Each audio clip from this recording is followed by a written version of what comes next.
Dans la dernière vidéo, on a vu qu'un bon design devait être honnête. Mais comme le dit Philippe Starck, la durabilité c'est aujourd'hui devenu l'un des points les plus importants dans la conception d'un objet. Mais plutôt faire du durable. L'important aujourd'hui, c'est de durer, la longévité. Ça limite la pollution, diminue l'achat compulsif et permet une très faible baisse de la valeur à long terme du produit. Et pour arriver à ça, il y a plusieurs points stricts à respecter et c'est ce qu'on va voir dans le 7ème point. Un bon design doit être durable.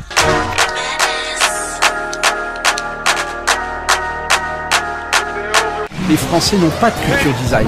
Pour être durable, il n'y a pas 1000 solutions. Déjà, il faut à tout prix s'affranchir des modes. Coco Chanel l'avait très bien compris en n'utilisant que du noir et du blanc, et en étant la première à créer des vêtements et des parfums qui perdurent pendant des années. Elle dira d'ailleurs, la mode se démode, le style jamais. Mais la tendance aujourd'hui, c'est d'utiliser un max de couleurs pour viser un public beaucoup plus large. Que ce soit pour du mobilier de jardin, des lampes ou même des iPhones ou les iPads, pour réussir à faire un produit éternel, le mieux est d'utiliser en majorité des couleurs sobres comme des nuances de noir, de blanc ou de gris, et des matières brutes comme le bois, le verre ou le métal. C'est ce qui va complètement à l'opposé des grands distributeurs qui vendent des objets de tendance en plastique de merde, genre un peu les ustensiles de cuisine dits un peu révolutionnaires. Et mes couilles sur ton front, connard. Le bon design du coup dure des années, des dizaines d'années, voire une vie entière. L'éditeur Vitra par exemple commercialise toujours des chaises de Charles et Ray Eames, qui sont deux designers hyper célèbres, et ça reste un des best-sellers internationaux de la marque, malgré qu'elle soit copiée à peu près partout dans le monde.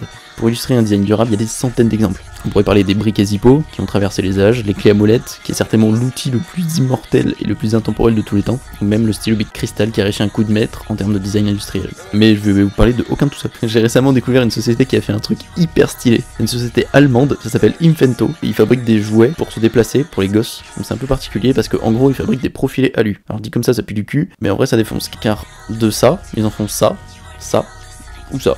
Ok cool, mais pourquoi c'est durable du coup? Autant acheter un vélo ou une trottinette, c'est pareil.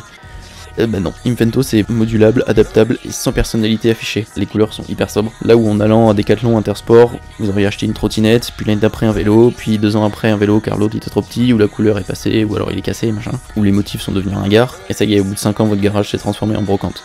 L'avantage d'Infento, c'est que les jouets suivent le gosse tout au long de son enfance.